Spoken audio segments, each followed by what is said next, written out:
Oke, assalamualaikum warahmatullahi wabarakatuh. Jumpa lagi bersama saya Kota Hendrio di Orasi, obrolan dari redaksi. Nah, kita kali ini bukan kedatangan sih, lebih tepatnya kita ketemu dengan tamu-tamu spesial kita kali ini. Di Orasi kali ini kita bakal ngobrolin seputar, mungkin sebelumnya kita bakal ngobrolin seputar politik lah, seputar komunitas, sebelumnya yang musik lah, terus juga ada film. Nah, kita kali ini sebelumnya karena kita ngebahas mengenai film, kita sekarang bakal ngebahas seputar filmnya.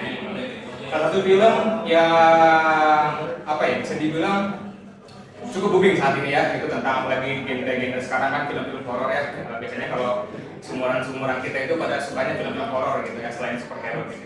Nah, sekarang kita langsung ngobrol langsung ke satu film yang berjudul Tulah 613.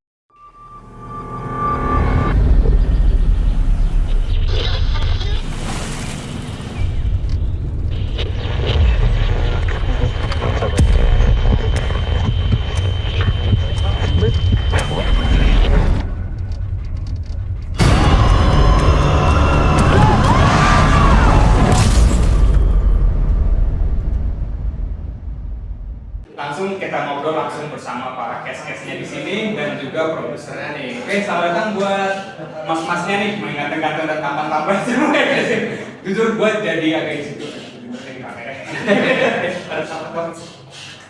Oke, gimana perjalanan ini dari Jakarta ya? Yes, dari Jakarta. Ini macet. Parah. Jadi 4 jam ya baru nyampe kita. Gimana? Bandung. Mungkin ada yang pertama kali ke Bandung? Langsung sih. Enggak sih, pokoknya ini nanti tiap kali ke Bandung ini buat kerja doang sih, kegiatan belum pernah buat hiburan. Oke. Nah, ini buat teman-teman yang nggak tahu, mungkin di sini para cast-castnya mungkin bakal sebutin. Marah itu sebagai Kevin ya? Ya. Nah, sebagai Kevin di sini bisa ada Romi, itu sebagai Gilang, pemeran Gilang itu main karakter ya. Terus juga ada MJ sebagai karakter Abi, dan yang di tengah ini yang paling tampan mukanya udah bule-bule banget nih, biasanya tuh cewek-cewek pada senang. Itu ada Mas Aul. Oke, ini mungkin sebelum kita mulai ngobrolin seputar dunia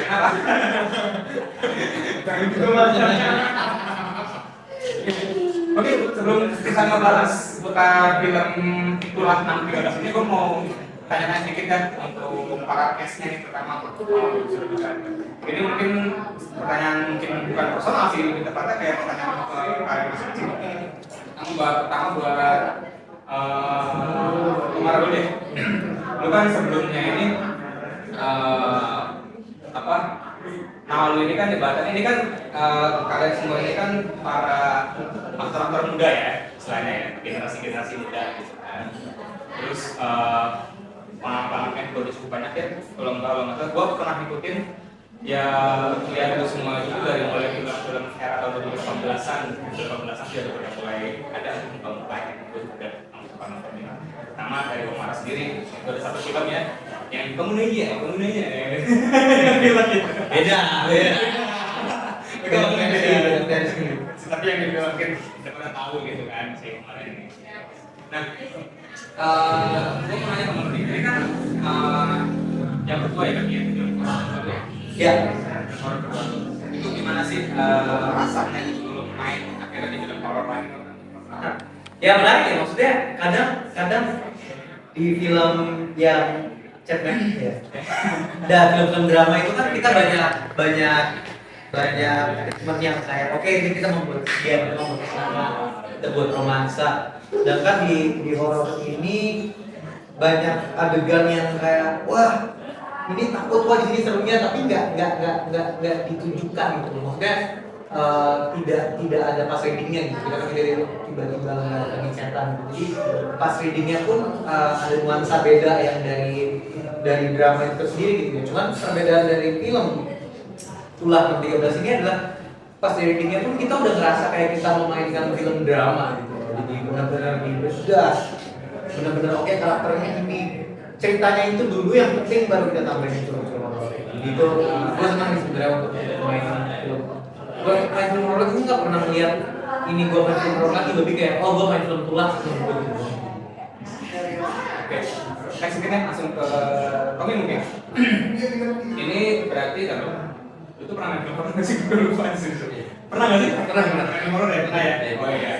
Nah, pertama ada pertanyaan deh, gimana rasanya untuk main film horor kedua ini? Pertama kan apalagi lu apa namanya udah berkecimpung di dalam suka kayak gua udah gimana?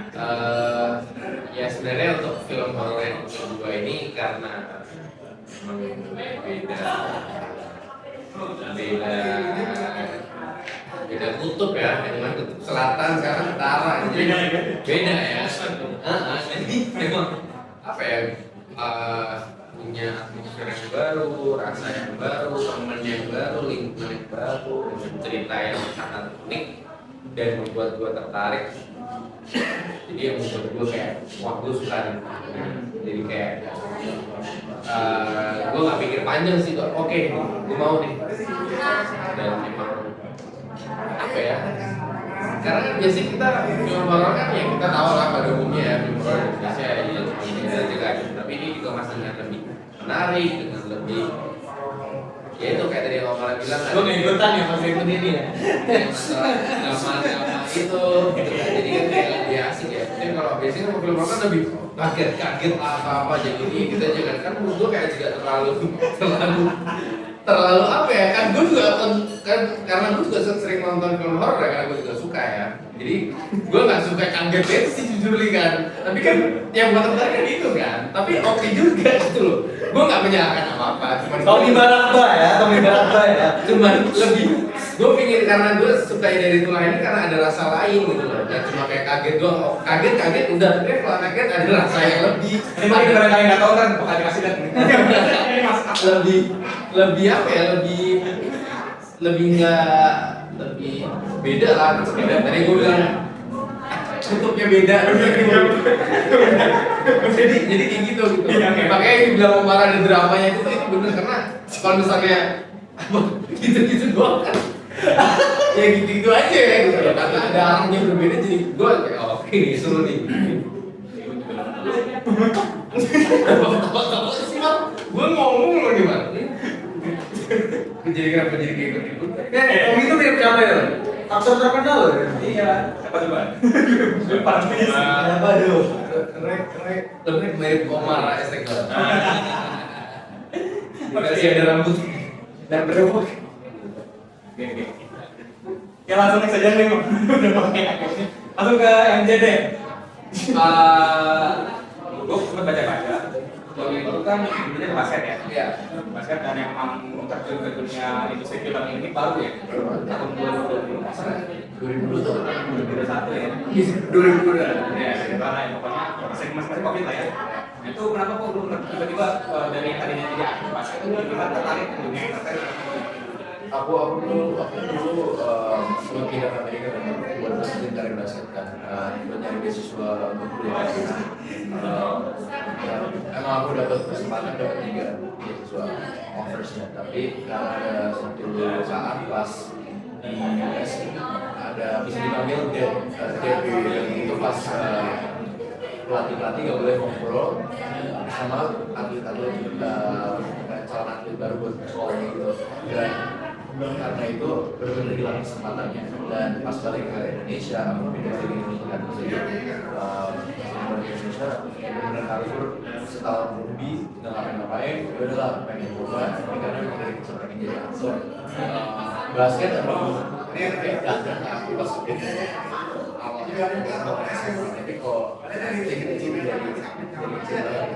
harus nonton film, suka belajar jadi aktor gitu, suka nonton film-film yang berbeda, dan aku kayak yaudah why not coba aja, you know, untuk bisa bikin new, coba aja baru-baru ternyata basket udah gak ada, dan aku emang mau main pro, main basket juga nih mau banyak orangnya mau kuliah 4 tahun suka main basket, kuliah sudah pulang ke Indonesia jadi aktor, karena stay di situ mau coba jadi aktor juga. Pas lagi ini kan film horor pertama berarti ya? Ya. Rasanya gimana? Masuk ke film horor pertama lu? Sangat beda sih. Beda ya. Apalagi dari preparasinya kan aku sebelum ambil proyek aku udah tahu kan aku ini aku nanya ke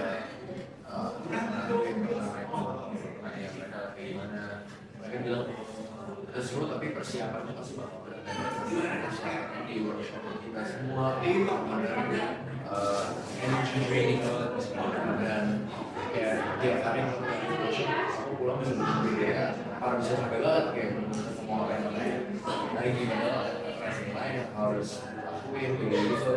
Mungkin si Omar yang bilang preparasi ini benar-benar luar biasa, dan dedikasi bisa dibilang dedikasinya kita benar-benar sangat ya luar biasa sih.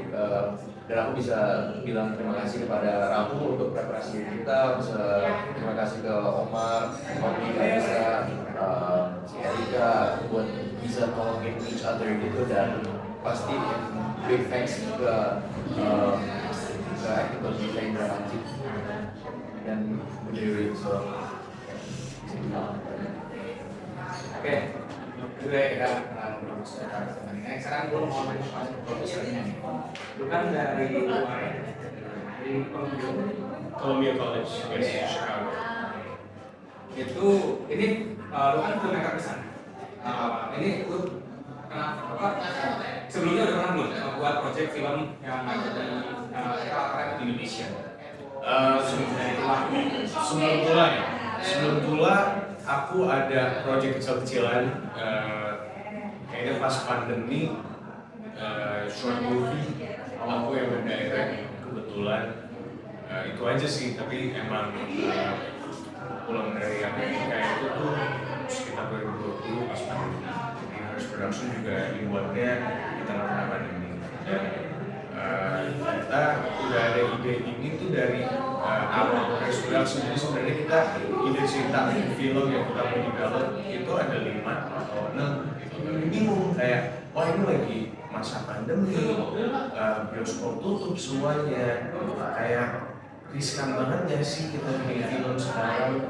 Akhirnya oke, trennya sih di horor ya, kayak pas corona aja nggak ada film horor yang nggak sukses gitu. Even sekecil-kecil penontonnya tuh 500.000 gitu. Dan bukan intention kita juga bukan gimana caranya kita mencapai penonton yang banyak. Gue sendiri tuh bikin film ini, ide ceritanya kita develop bareng-bareng. Gimana caranya kita nggak bikin horor yang cuman horor aja gitu. Kita add in aspek thriller, psychology. Nah, jadi dari sanalah kita membuat film-film ini tuh dari mungkin hybrid genre yang mungkin lebih western gitu ya, tapi caranya kita add in Indonesian aspeknya gimana itu dari segi teknis itu sih pas development. Terus mungkin ini kita masuk ke film aja ya. Ini kan judulnya kan 2016. Mungkin kalau misalkan gua nanya nih, ini itu menceritakan tentang apa sih? Boleh nggak? Gitu ya. Apa mungkin terlepas spoiler? Sebenarnya lucunya dari title-nya sendiri Tulah. Tulah itu kan artinya perbuatan jahat yang lo lakuin balik lagi ke lo sampai karma lah ya. Jadi istilahnya orang-orang tuh kalau bilang harus tulah. Jadi dari sana aja inti ceritanya tuh udah di-explain dengan satu kata. Jadi kita itu pilih title aja tuh habis selesai syuting ya kan. Jadi sebelumnya itu tuh title-nya 613, which is kaitannya dengan filmnya itu sangat heavy. Tapi untuk nge-deliver apa sih cerita ini dalam satu kata, habis 1 tahun tuh baru dapat tulah, kayaknya pas ya. That's why. Jadi kalau aku explain ya, sebenarnya definisi tulah itu tuh inti ceritanya sih. Berarti Ivan 613 juga ya dari ceritanya. Ya kalau bikin nasi goreng, nasinya tulah, kecapnya 613 nya. Itu ya. Jadi buat teman-teman yang nggak ngerti apa sih tulah 13 ya nonton ya. Yes, Nah, mungkin boleh itu filmnya kira-kira bisa tanggal berapa? 30 Maret. Maret ya. Itu di seluruh bioskop Indonesia ya. Nah, gua mau nanya seputar apa ya? Dunia perfilman. Karena genre horor. Mungkin pendapat dari kalian aja siapa yang mau berpendapat silakan. Tentang genre horor itu mungkin udah sering tadi disebutin sama Tommy, gue jadi suka pancing deh kayaknya. Gimana sih keadaan horor Indonesia terutama genre horor ya di Indonesia.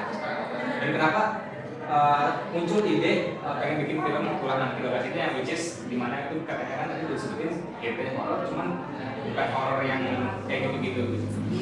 Gimana? Ada yang mau dijawab? Kalau ngomong gitu gue jadi kayak pancing. Kalau untuk film horor in general mungkin Indonesia sangat hebat ya kalau misalnya urusan horor ya.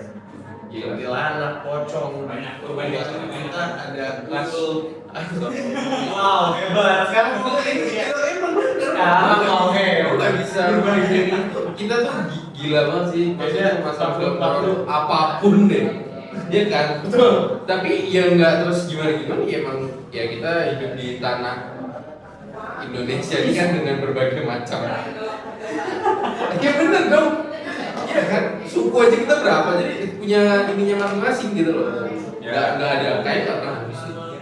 Jadi mungkin film horor itu Luas luas banget di Indonesia ya, dan works banget karena ada kaitannya dengan ya kita juga kadang lagi jalan di depan ada pocong gitu kan, kayak relate banget, ternyata ada filmnya gitu, ada filmnya pocong. Tapi yang serunya di film-film kita tuh kan banyak cerita-cerita yang dari orang dulu kan. Dia dulu kayak misalnya pasti yang dulu suka nyulik anak kecil gitu kan banget kan itu bukan menurut gue pribadi bukan hanya sekedar cerita memang dari zaman dulu kan jadi banyak banget gitu banget jadi Ini kalau gue boleh nambahin ya, Indonesia ini kan sebenarnya lumayan terkenal ya dalam luar negeri ini. Dalam nanti kita lihat dekade terakhir ini Indonesia sangat terkenal dari unsur bela dirinya. Film action Indonesia itu di luar secara komersil ya, itu sangat diperhatiin lah. Kita melihat banyak dari beberapa judul-judul yang sangat booming internasional dengan action stunt kita merepresentasikan bela diri silat kita segala macam. Sedangkan beberapa tahun belakangan ini pasar Indonesia sangat menyukai film horor. Semua film horor yang tadi kata Raul bilang booming di Indonesia, dan ada satu yang bahkan memecahkan rekor lah, rekor ini terpecahkan ini dan lain-lainnya, selalu ada ide-ide baru dari film film horor Indonesia. Nah cuman kan untuk beberapa tahun ini yang kita ingin angkat di Indonesia pun secara komersil lagi dan lagi adalah unsur dramanya gitu. Karena Indonesia ini memang kita sangat kuat dari segi perfilman, dari segi pekerjaan kamera, penyutradaraan, bahkan acting, dan seluruh unsur perfilman Indonesia dalam drama itu sebenarnya kuat gitu loh kita Indonesia. Nah sekarang mengangkatnya itu kan pertanyaannya bagaimana kita mengangkat drama Indonesia secara komersil kan? Dan ini yang sebenarnya sempat gua sama Raul pun dan tim kita sempat bicara itu juga gitu loh. Bisa tidak kita menjadi sarana untuk mengangkat drama dengan menyenangkan market kita gitu. Karena market kita emang nggak bisa dipungkiri lagi suka banget horror gitu. Dan market luar lagi suka banget action. Akhirnya kita banyak melihat film-film yang juga laku komersil dan juga laku secara festival, secara art house, yang dimana dramanya kuat tapi ada banyak actionnya. Ada beberapa title yang bisa disebut sekarang. Nah sekarang kita ingin coba bagaimana kita memasukkan sarana unsur budaya, unsur drama yang kuat dalam transportasi horor yang sekarang market Indonesia itu lebih suka. Gitu loh. Jadi ini makanya tadi ditanya gimana sih sekarang market Indonesia mengenai horor itu? Ya memang lagi bagus. Makanya kita sekarang lagi coba menyelip-nyelipkan dari tadi unsur metal udah ada beberapa film unsur metal sebelumnya, tapi belum ada dalam mungkin jarang yang dalam konteks horor coba kita masukin. Jadi mungkin outreach untuk nontonnya bakal lebih luas. Jawaban yang diplomatis loh. Sangat diplomatis. intinya ini film horor dengan bumbu dan ramuan yang berbeda. Bukan berarti film horor lain tidak baik.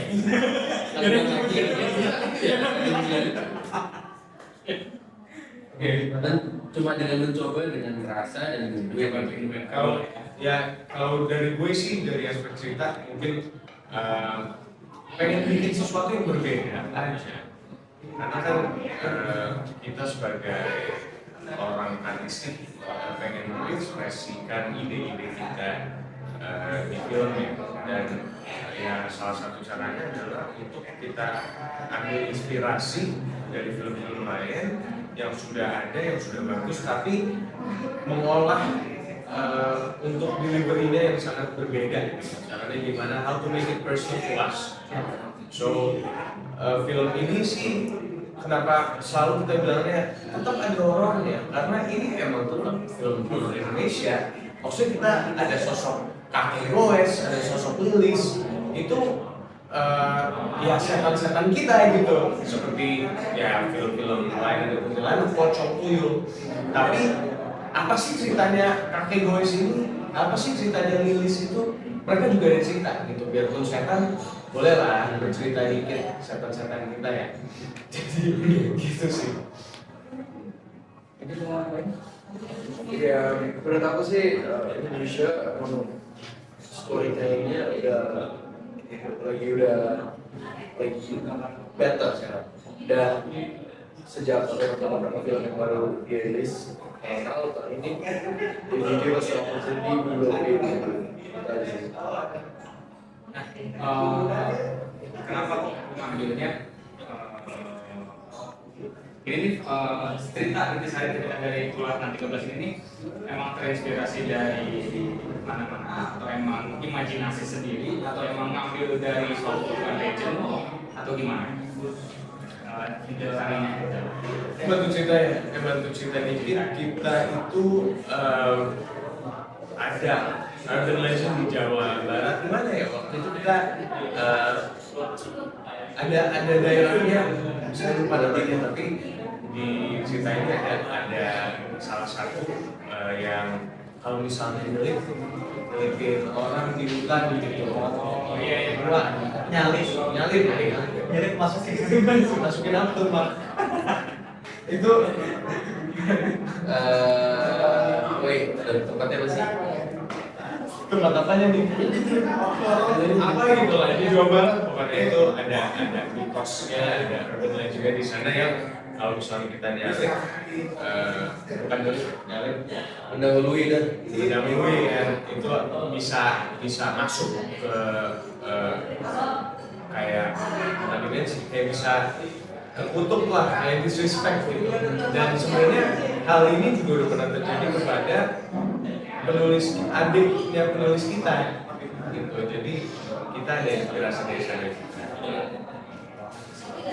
Terus mungkin kita langsung saya mau nanya seputar dunia oleh produksinya lah ya, seputar dunia produksinya. Jadi dari ini dulu deh, mulai produksi pembuatan pengambilan gambar kapan sih? Kita mulai di Februari 19, 2022. Oh oke. Dan kita selesai di Maret 5, 2022. Sekitar 14 sampai 16 hari. Mingguan ya. Ya, 2 mingguan. Itu di mana?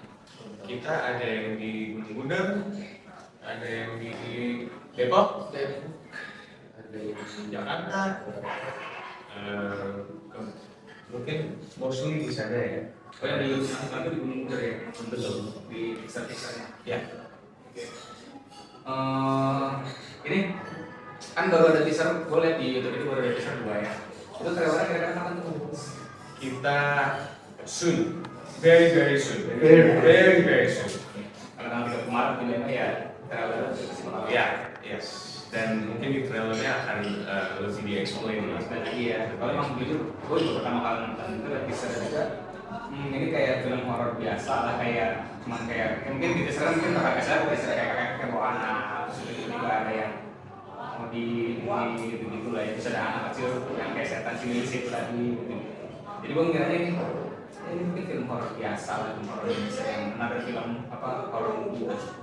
Dapat tapi pas tadi buat ngobrol sama lu semua, ya nah juga nih ternyata emang horornya itu bukan ya emang apa namanya temanya horor, cuman inti dari bukan yang emosi sampai itu bukan horornya sebenarnya, tapi dari kayak proses pengembangan karakter dari lima. Oke, Dilan, Kevin, Abi, Sarah, Putri, ya.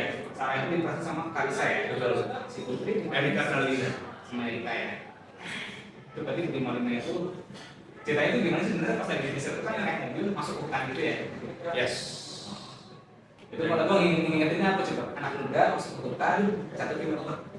Anak muda, anak muda, belajar masuk hutan.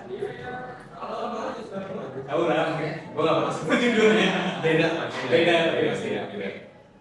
Dan kita juga ada cameo. Ya. Oh iya, ada bener ada beberapa Cameo ya. ya. 6 atau 7 cameo. Pasti surprise lah dengan cameo. Tapi walaupun tua Pas nonton lu pasti kayak, oh itu bukannya Sally Evangelista. disebut gitu. Itu bukan aja Jeffrey Nicole. Tapi di MD dulu nggak ada ya. Ada nggak ya? Bener itu Kayaknya dia cuma main di set kita deh. Bener atau gimmick ya? pokoknya nonton lah pokoknya. Makanya nonton, itu nonton 13 Agustus. Oke, tadi mungkin sudah disebutin ya setnya bapak kan sekali di gunung tadi. Nah di gunung itu kan biasanya identik dengan hal-hal mistis lah ya. Orang-orang biasanya kalau yang naik gunung itu biasanya ketemu sama makhluk astral yang bahkan lebih katanya lebih berbahaya daripada makhluk astral yang ada di rumah-rumah. Ada nggak sih pengalaman-pengalaman dari semua atau mungkin kru-kru yang di sana gitu pengalaman gitu? Aku ketemu Kogi Barat banyak. Makhluk astral pas gue ketemu liat gue. Dulu. Gue terbang gitu ya. Paling gue doang sih kayaknya gue sama Sarah. Kaca, Karisa ya? Sarah Karisa. Kalau kita dua. Karisa Karisa. Sama Caca Karisa. Gimana? Gue paling ketemu, iya sih gue paling ada beberapa momen cuman yang gue inget ya karena udah ini juga nggak mau gue inget juga. Iya serunya itu pas momen itu sih gue lagi di hutan itu gue lagi nunggu take gue sendirian itu ada apa namanya pindah dari belakang gue gitu. Jadi tapi badannya gede banget gitu, gue pikir kayak ini mau nyulik gue gimana gitu ya, tapi gue tahu dia ada dan gue tenang sih. After itu untung sutradara bilang action, lari gue langsung kenceng-kencengnya gitu karena ya masa nggak lari kan, daripada nemenin dia kan mending gue lari itu sih. Tapi gue gak cerita ke teman-teman, biasanya after syuting Ya kalau misalnya masih disebut terjadi gitu bubar. lucu. Kita sih mungkin pas di set nggak lebih serem-sereman gitu, jadi kayak lebih kayak kayak safe aja sih kayak safe dan ya ketawa-ketawa, nggak kita banyak ketawa sih dari sini, banyak bercanda dulu. ya bercandaan. Ini mungkin yang bukan masih ada beberapa pertanyaan terakhir. Kira-kira kendala nih dari lu pribadi, kendala selama proses produksi film ini apa sih? Mungkin apa yang mau disebut? Kendala-kendalanya dari Umar dulu. Kendala ya. Sebenarnya ini bukan kendala ya, tapi lebih kayak tantangan film ini adalah bahwa beberapa dari set-set dari film ini itu memang nantang. Dalam artian kita banyak adegan di mobil, banyak adegan di hutan, ada adegan di air terjun. Jadi benar-benar mengandalkan unsur-unsur yang tidak bisa kita kontrol. Pertama dari kemacetan jalanan, daerah, matahari, cuaca itu hal besar gitu ya. Dan itu tantangan untuk kita bisa main dalam waktu singkat gitu. Dan banyak di film ini yang mungkin lumayan menarik ya karena oke ini film horor tapi banyak sekali adegan siang dan sama seramnya dengan adegan malam. Dan itu kadang itu yang kita lupain mungkin dari beberapa film, bahwa kalau kita lihat film-film horor luar negeri gitu ya, itu banyak sekali jump scare atau adegan serem pas lagi siang. Siang. Iya, betul. Setan-setannya muncul ketika pas lagi siang gitu, dan kadang kita lupakan itu. Kadang pas gelap kita takut tapi enggak loh sebenarnya. pas lagi terang-terang tuh juga bisa serem. Biasanya kalau film horor tuh kayak siang tuh kita dibikin kayak tenang, padahal Tiba-tiba, nah, ya kan, jadi ada dan adegan itu kan kita mengejar matahari nih. Untuk mengejar matahari itu kita tantangannya adalah gimana kita adegannya secara yang pemain dan secara kru ini bisa langsung jadi nih. Tok. Jadi gitu sih. Kalau dari gue sih mungkin ya mungkin beda banget sama aktor-aktor. Kalau gue cuma bisa lihat struggle emosi mereka ya, gue cuma bisa nonton dan support mereka as much too much gitu. Jadi kalau misalnya syuting itu kan biasa banyak planningnya di pre-production. Kalau bikin codingnya tuh udah dibuat, produksinya itu tinggal press enter gitu. Jadi kita sekuat apa prepare di pre-production itu akan nge-reflect ke production, which is pas syuting. Nah, banyak faktor-faktor alam dan yang tak terduga itu can happen gitu. Kayak ya tadi ada cerita-cerita teman-teman suara-suara lah yang akan mengganggu sound, atau misalnya kemacetan yang nggak bisa ngambil gambar, ada yang bocor di frame, terus ya accident kayak ada waktu itu satu hari yang kita lagi syuting di mobil, mobilnya kacanya pecah, ya kan? Jadi wah ini mobil kaca pecah, caranya gimana nih kita masih ada 3-4 hari untuk syuting dalam mobil gitu. Itu ya one of many kendala lah, dan ya harus dijalanin aja, harus dicari solusinya dengan cepat. Gimana caranya kita bisa move on ke next scene atau sampai selesai produksi gitu. Terus sih.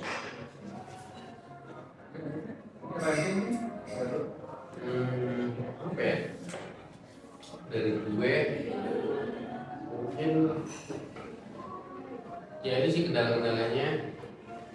Kalau dari pemain ya itu ini sih lebih ke nahan emosi ya, karena kita kan bisa dari pagi ketemu pagi gitu, apalagi kemarin ada scene tiba-tiba katanya mobil pecah, kita harus itu kan udah nggak kepake dong scene yang itu, harus ganti lagi karena mobil nggak bisa dipakai. Ya lebih konsisten sama ya jaga mood sih, karena jaga mood apa ya, biar tetap fresh, biar tetap bisa bonding sama teman-teman. Apalagi kan sini dalam mobil kan juga bukan sesuatu yang mudah ya. Pasti kalau kita take di satu ruangan duduk gitu kayaknya kan bisa lebih nyaman, ngobrol oke gitu. Tapi kalau di satu mobil kan kita di dalam mobil aja yang nyetir ya fokus setir, tapi harus ngobrol. Begitu juga dengan teman-teman, harus attention ke yang lain, itu kan bukan sesuatu hal yang mudah ya makanya kita, apalagi kita tantangan kita emang di mobil kan, gitu. Kita bisa bayangin aja kalau misalnya dari produksi sisi produksi kan dari ini pindah ke sini, turun lagi kameranya pindah lagi ke sini, belum nanti bagian sounding gimana, gimana, wah itu makanya kita kalau benar-benar kalau nggak bisa jaga mood, emosi dan kita sama-sama nahan apa ya, nahan ini kan, bayangin aja kita nanti di mobil suara AC ganggu sound. Bukan produksi Ya, kita nggak boleh buka kaca. Bener-bener kan udah pressure-nya kan gila-gila, udah panas ini itu, belum nanti jalannya mas, belum ada lain-lain. Jadi emang itu sih jaga mood sama emosi yang kalau itu pokok dari kemarin syuting. Intinya tuh sebenarnya itu dulu, kalau itu beres kayaknya lain oke. Jadi kalau itu serabutan, wah bisa konflik dong. Tapi kalau mau marah nggak ada apa-apa sih, karena gue emosi, marahnya juga nggak bisa nahan emosi ini, malah kita konflik, kita ketemu lain nanti sampai ke tim yang lain nyenggol dikit, wah kan gitu ya mah ya jadi ya pokoknya misalkan kalau berarti ya bukan cuma di film ya, mungkin di semua entertain ya, dari TV sama setiap kalau kita mau syuting ada project atau pengen mungkin satu project kita masuk pemikiran ya, biar semua fokus gitu, jangan pentingin diri sendiri atau ego sendiri gitu ya. Nah ini gue nanya sama Jenny, gimana nih? Tadi sama pertanyaannya nih, cuman karena lu mungkin istilahnya baru yang masuk dunia film tuh gimana pengalaman atau mungkin tantangan lu atau mungkin jalan baru? Aku sih appreciate banget sama tadi sih ngomong first emotion tuh menurut aku salah satu hal yang penting karena without emotion itu nggak merasa real kan sekarang ini kita. Dan yang aku appreciate banget dari Omar, Erika, sama Karisa itu kita semua teamworknya lumayan bagus, apalagi pas misalnya kita di mobil kan mobilnya luar biasa panasnya, bener-bener kita kalau habis semenit aja di dalam mobil lagi take keringatannya udah gila banget sampai kita harus jendela aja susah kita buka, kita langsung buka pintunya aja biar langsung kena udara kan. Dan maksudnya kayak bener-bener if one of us suffer, we all suffer together. Jadi kayak teamworknya bener-bener ada banget, dan itu yang salah satu yang gue bisa appreciate banget sama mereka yang bener-bener bikin syutingnya lebih nyaman aja sih. Dan mungkin ini first horror film buat aku, mungkin bisa dibilang ini project salah satu tersulit lah karena emang syutingnya capek, syutingnya di tempat-tempat yang nggak bikin aku nyaman, dan secara main karakternya itu benar-benar bukan aku sama sekali. Whole new experience aja sih, dan itu salah satu sesuatu yang aku harus experience untuk jadi kalau menjadi aktor yang bagus kan, harus experience sesuatu yang aku belum pernah experience atau rasain. Ya tapi aku benar-benar grateful banget sih dari tim juga di produksi gitu. Saya bikin nyaman banget untuk dari misalnya kalau si aku dibilang kalau misalnya di salah satu scene yang benar-benar kita nggak nyaman, kita ngomong sama dia dan kita bakal cari alternatif. Kayak ada satu saat aku merasa nggak nyaman di dalam satu scene, aku bilang ke dia dan dia cari alternatif untuk bikin kita semuanya. Jadi ini pertama kalinya kalian semua ini bukan dalam satu project ya, karena kecuali kita sama sama kali saya, itu juga sama kita. Jadi pertama kalinya kalian satu project kan satu project. Aku udah mulai evolusi langsung salah satu cara yang luar biasa sih kalau bisa. Sulit itu memang kalau pembuatan filmnya apa proses? Sulit itu susah, itu bisa terima satu sama lain. Itu yang susah. Oke. Ini yang terakhir deh dari rekan-rekan teman-teman cast ulah 613 di sini sama Mas aku juga. Ada nggak nih kata-kata yang mau disampaikan Pak Kalau mungkin sok anda ajak-ajakin menonton film. Silakan dari aku, dari rumah atau dari yang sini. Boleh main karakter. Main karakter aja si paling Oke, gue pengen ngucapin buat teman-teman semuanya. Jangan lupa saksikan film Itulah 613 tanggal 30 Maret di bioskop kesayangan kalian. Ajakin teman-teman semuanya, keluarga dan pacar semuanya, pacarnya pacar juga boleh. Kalau pacarnya lebih dari gue juga nggak apa-apa aja. Satu-satu buat nonton Kemarin dua-duanya. Gimana? Siapa tahu? Siapa tahu apa nih? Semoga kalian bisa